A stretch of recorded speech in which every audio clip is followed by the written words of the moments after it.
Almost a year after her daughter's disappearance, Jerice Hunter is arrested again, this time charged with murder. The new evidence. We did not find Jhessye. New questions. The landfill search is over. It doesn't seem like anything has been found from that. The community outcry. Who would do that to their child? And what's next in getting justice for a 5-year-old victim. And we start with a live picture right now. It could be just a matter of minutes now before Jerice Hunter goes before a judge. We have cameras inside and outside the jail, so we can bring in the new information as we get it. Hunter has been in custody now for more than 9 hours. She was arrested in Mesa and is charged with first-degree murder and child abuse tonight, nearly a year after reporting her daughter Jhessye Shockley missing. And we begin our in-depth coverage with ABC 15's Christopher Sine. And Chris, we want to talk about the evidence that apparently led up to Hunter's rearrest.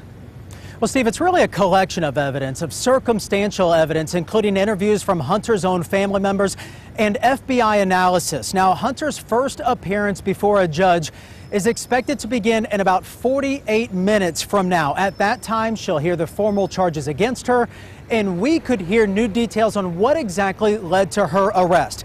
Now, the body of Jhessye Shockley has never been found. And unfortunately, it sounds like a proper burial for the 5-year-old will never happen. We believe that Jhessye is at her final resting place at the Butterfield Station landfill. There's nothing to be gained by continuing to search that. We have searched the most likely area and did not have success. October 11, 2011, the little girl was reported missing. In February of this year, detectives began searching that landfill. They found little evidence. So now the question is, how difficult is it to tackle this murder charge without a body? My office has successfully prosecuted homicide cases over the last couple of years where the victim's body was never found. And certainly in this particular instance, with the totality of the evidence developed over the course of the investigation and with the quality of the evidence that was obtained, not only securing an indictment, also led us to believe that there was a reasonable likelihood of conviction at this point. Pretty confident right there from County Attorney Bill Montgomery. Hunter was previously arrested on child abuse charges, and at the time she expressed anger that the media was there for her initial court appearance.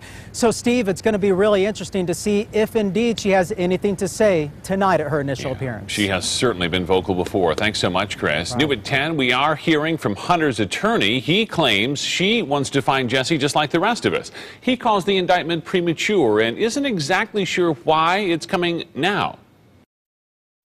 The landfill search is over. It doesn't seem like anything has been found from that. So again, we'll have to see what they say and what the records show about that. Well, as you know, Hunter has been arrested before, and our ABC 15 investigators were the first to report that part of the story.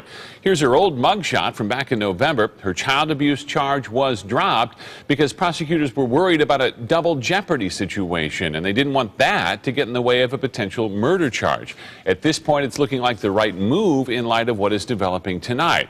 And now we go live to ABC 15's Brian Webb. And Brian, I know we've talked to Jerice Hunter herself many times in the past. She has always maintained her innocence. Steve, I've been around her several times since this story broke, and you know, she can really go from being a sympathetic mother, someone you really feel sorry for. I remember her out here at the memorial on Jessye's birthday. She was lighting candles, putting up balloons, asking people for help finding her daughter. But she can also be angry and combative, refusing to answer questions, especially when we ask about her past. So we compiled a quick look at Jerice Hunter's time in the media spotlight that all began in October of last year with this 911 call. Hello. I need an officer at my house. I can't find my daughter. Please bring my baby back. Drop her off at a public place. Do I look like I hurt my daughter? Do I look like I hurt my daughter? She's scared.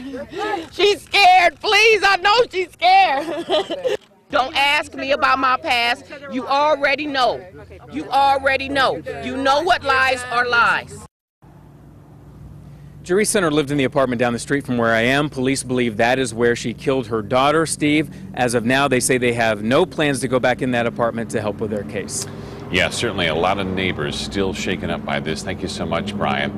The Jhessye Shockley case, of course, divided that entire Glendale neighborhood, where these flyers here can still be found 1 year since she vanished. In fact, a woman dropped off candles and balloons at Jessye's memorial just today, showing how this tragedy continues to touch this community since that 5-year-old went missing last October. Slowly, neighbors seemed to turn on Jerice Hunter. She eventually moved clear across the valley to Mesa. There's going to be a lot of happy people. Why do you say that? Because a lot of people think that she did it. We're told no one has lived in the Hunter apartment since that family moved out.